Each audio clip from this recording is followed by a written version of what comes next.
इबादतों की तरह मैं ये काम करता हूँ, मेरा उसूल है पहले सलाम करता हूँ।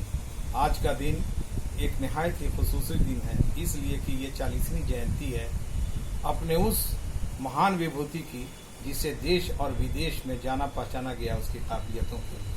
अपने कलम से, अपनी आवाज़ से, अपने किरदार से, अपने मेयार से और अपने तमाम संवहन में सूक्ष्म मानवीय संवेदनाओं को रखने और बरतने वाले आचार्य काका साहब कालेलकर, जिनकी 40वीं पुण्यतिथि है, जो महाराष्ट्र के सतारा में 1 दिसंबर 1885 को पैदा हुए थे।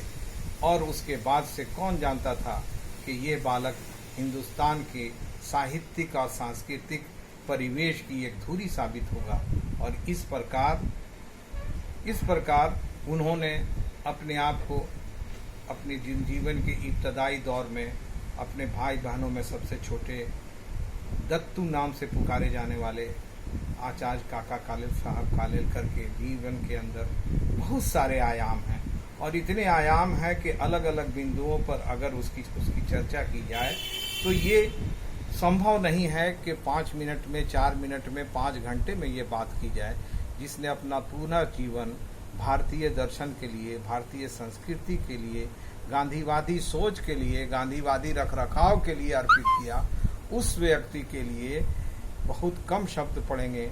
जनाब काका साहब कालेलकर ने शुरुआती दौर की तालीम और अपने घर के परिवेश में जो कुछ भी सीखा, पढ़ा जाना, और उसके बाद उन्होंने जो पढ़ने का अध्ययन की जो उनकी रुचि थी, उन्होंने अपने आप को सांस्कृतिक रखरखाव के साथ अपने आप को जोड़ा, बौद्धिक रखरखाव के साथ भारतीय संस्कृति के उसके साथ जोड़ा। और जब वो न्यायमूर्ति राणा डे और डॉक्टर मांडेला के साथ, उनकी पुस्तकों के साथ जुड़े, तब उनको ईश्वरीय दर्शन के संदर्भ में उनका ज्ञान आगे बढ़ा। और ये यायावरी और ईश्वर के बारे में जानने की, संस्कृति के बारे में जानने की, सूक्ष्म संवेदनाओं के बारे में जानने की, भाषा के विज्ञान के बारे में जानने की, अपनी संस्कृति के संदर्भ में पूर्व में किए गए बहुत सारे कामों को और उसके सूक्ष्मता को जानने की। और सबसे बड़ी बात जो उनके अंदर थी वो ये थी कि मानवीयता की जो पवित्र संवेदनाएं हैं उनको हमेशा अपने साथ बनाए रखने का हुनर उस आदमी के अंदर था। और वो जानते थे कि इसे कैसे करना है। प्रारंभिक काल में ही वो लोकमान्य तिलक के अखबार, दैनिक अखबार, उस समय का मशहूर अखबार से वो सर्वमत से जुड़े। और लोकमान्य तिलक के अखबार से जुड़ने के बाद 1 साल तक उस संपादक मंडल में रहे। और फिर उसके बाद उनका मन न लगा और उसके बाद उनके जीवन में कुछ और उनको सीखने की ललक जब हुई तो उन्होंने अपने सफ़र को स्टार्ट किया और फिर उन्होंने हिमालय की यात्रा की। और इस हिमालय की यात्रा में अपने एक सहयोगी के साथ 1911 से 1912 के बीच में, और अपने इस यात्रा वृत्तांत को उन्होंने हिमालय की यात्रा नाम से पुस्तक में भी अपने इसको रखा है। और उसके बाद जब वहाँ से लौटे तो रविंद्रनाथ टैगोर का जो आकर्षण था, उनके व्यक्तित्व का, उनके लेखन का, उनके अपने संस्कृति के प्रति लगाव का, उसने उन्हें शांति निकेतन की तरफ, विश्व भारती की तरफ आकर्षित कराया। और वो विश्व भारती की तरफ आकर्षित हुए और वो रविंद्रनाथ टैगोर के साथ रहे और उन्होंने विश्व भारती शांति निकेतन में आचार्य की भूमिका निभाई। उपनिषद पढ़ाने लगे, शास्त्र विज्ञान पढ़ाने लगे। और इस तरह से एक आदमी बहुत सारी चीज़ों को अपने हवाले करता चला गया। और जब गांधी जी की यात्रा विश्व भारती शांति निकेतन में गुरुदेव रविंद्रनाथ टैगोर से मिलने के क्रम में हुई और उसके बाद कस्तूरबा जी से मिले, गांधी जी से मिले, और उनको भीतर से समझने और जानने का मौका मिला और उनको लगा कि यही वो संत है जिसके साथ मुझे रहना है। और उन्होंने अपने जीवन को चुन लिया और महात्मा गांधी के साथ उनके आश्रम में वहाँ से आए और वहाँ उनके साथ रहना शुरू किया। और उनके साथ इसी क्रम में उन्होंने नवजीवन का प्रभार लिया। नवजीवन जो कि भारतीय संस्कृति, आज़ादी की लड़ाई, युवाओं को प्रेरणा देने के लिए जो है सारे लेख, ये सब चीज़ें इन्होंने छापनी शुरू की। और इसके कारण उनको 1922 में जेल जाना पड़ा और 1 वर्ष के कारावास में रहने के बाद फिर जब आए तो फिर अपने कामों में लग गए और बापू के साथ यार्वाडा जेल में भी वो रहे। 1950 में उन्होंने अफ्रीका की आज़ादी की लड़ाई के बाद, गांधी जी की मृत्यु के बाद, उन्होंने अपने आप को पूरे तौर पर गांधीयन अध्ययन पर, गांधीयन चिंतन पर, गांधीयन मनन पर और सारे आज़ादी की लड़ाई में जो सूक्ष्मताएं जो थीं, विशेषताएं जो थीं, जो ज्ञान था, जो बौद्धिक रखरखाव था, उन सबों को उकेरने के लिए अपने जीवन को समर्पित किया। और इसके बाद उन्होंने 1950 में पूर्व अफ्रीका की यात्रा की, 1952 में यूरोप गए, 1958 में वेस्ट इंडीज और मॉरिशस की यात्राएं की, 1962 में ये रूस गए और 12 साल तक लगातार राज्यसभा के नामित सदस्य के रूप में रहे। और 1964 में हमें फख्र है ये कहते हुए कि भारत का सबसे सर्वोच्च सम्मान पद्म विभूषण उन्हें मिला। उनके जीवन को, उनकी जीवन शैली को हमने भी बहुत ही नज़दीक से देखा है। उनके लिए राष्ट्रीय सेमिनार मैंने भी कराया है संयोजक की हैसियत से। और मैंने जब ये सेमिनार कराया, मैं जब सर्वोदय आश्रम में भी मैं गया हूँ और सर्वोदय आश्रम में भी मैंने उस संदर्भ में, उस व्याख्यान में प्रवक्ता के रूप में शामिल था। मैं यहाँ वाल्मीकि नगर के राष्ट्रीय सेमिनार में काका साहब पर था, शामिल रहा।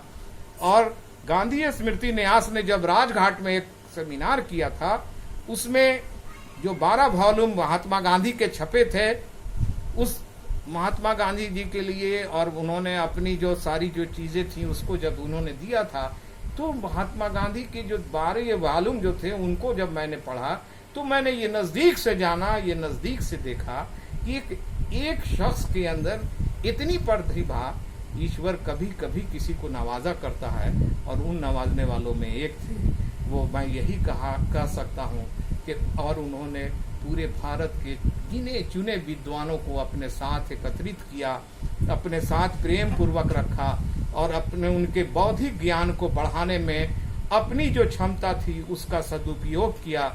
हमें काका साहब कालेलकर की सेवा को नकारने का मतलब है भारतीय संस्कृति को नकारना। अगर काका साहब की सेवा को नकारने का मतलब है गांधीयन चिंतन को नकारना, और काका साहब की सेवाओं को नकारने का मतलब है मानवीय सूक्ष्म और पवित्र संवेदनाओं को नकारना। हमें काका साहब बहुत याद आते हैं और इस याद आने के क्रम में हम ये कहेंगे कि वो जा चुका है बहुत दूर आसमानों में। वो एक शख्स जिसे हम अजीज रखते थे, वो एक शख्स जो आंखों की पुतलियों में था, ज़हन में, दिल में, ख्यालों में, सबकी बातों में, उदास रुत में, दुख की अंधेरी रातों में वो सबके साथ था। हर पल बहुत सलीके से उसे सहेज कर रखते थे हम तरीके से। उसे न ढूंढो अब बाजारों में, दुकानों में, वो जा चुका है बहुत दूर आसमानों में। काका साहब की पुण्यतिथि पर पूरे तौर पर सत्य नमन करते हुए अपनी श्रद्धांजलि देता हूँ, मुबारकबाद देता हूँ विश्व समन्वय संघ को, जिसकी स्थापना काका साहब ने की थी।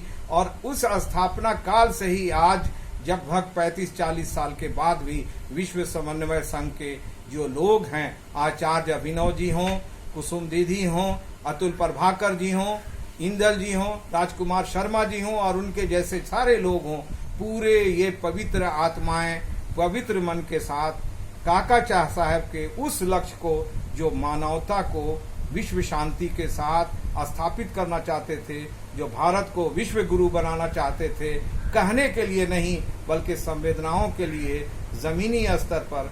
इनके आज का दौर लड़ाई झगड़ा, हमारे पास बहुत अफसोस के साथ कहना पड़ता है कि आज हमें आज़ादी मिल चुकी है, हम आज़ाद हैं, अंग्रेजों के कब्जे में नहीं हैं। हमारे पास आंखें हैं लेकिन हम देखते नहीं हैं उन चीज़ों को, हम देखते हैं राजनीतिक ठेकेदारों की नज़रों से। हम अपनी आंखों को बंद कर चुके हैं। मेरे पास कान है लेकिन हम सुनते नहीं हैं अपनी बातों को।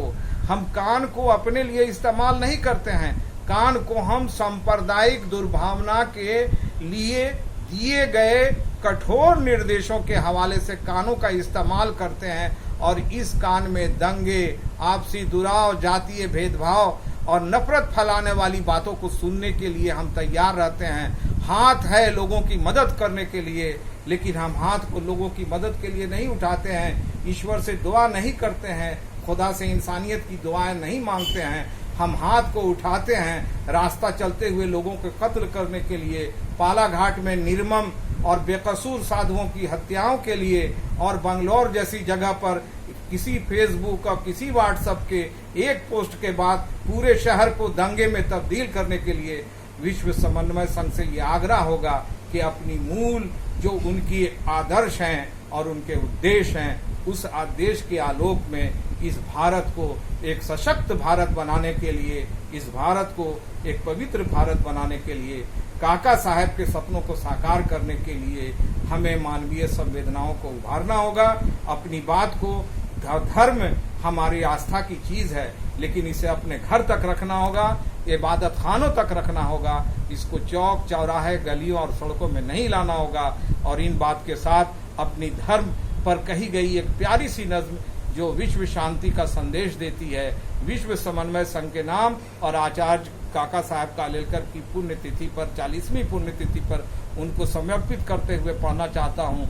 ये धर्म पर कही गई नज्म है जिसमें सारे धर्मों का समावेश है कि मजहब इबादतों के तरीके का नाम है, मजहब मोहब्बतों में सलीके का नाम है, मजहब है एक उसूल खुदा के दयार का, मजहब निशान राह है लोगों से प्यार का, मजहब है मीठी बांसुरी मोहन के तान की, मजहब में गूंजती है सदाएं अजान की, मजहब परमहंस की रातों के साथ था, मजहब विवेकानंद की बातों के साथ था, मजहब ही सुरखुरू है मोहम्मद सल्लल्लाहु अलैहि वसल्लम से राम से, मजहब पुकारा जाता है ईसा के नाम से, मजहब गुरु की वाणी है, नानक का प्यार है, मजहब में गौतम बुद्ध के जीवन का सार है, मजहब बहन की ओढ़नी तन का लिबास है, मजहब में माँ के दूध की ताजा मिठास है, और मजहब है जिसका जो भी बुराई नहीं करो, मजहब के नाम पर अब लड़ाई नहीं करो। अरे मजहब है एक बुजुर्ग, इसे एहतराम दो, और मजहब को दे सको तो मोहब्बत का नाम दो। मजहब को सिर्फ प्यार और मोहब्बत पसंद है, मजहब इसीलिए तो अभी तक बुलंद है, अभी तक बुलंद है, अभी तक बुलंद है। जय हिंद, जय भारत। और आज की इस पुण्यतिथि पर विश्व समन्वय संघ को उसके उद्देश्यों के लिए मुबारकबाद।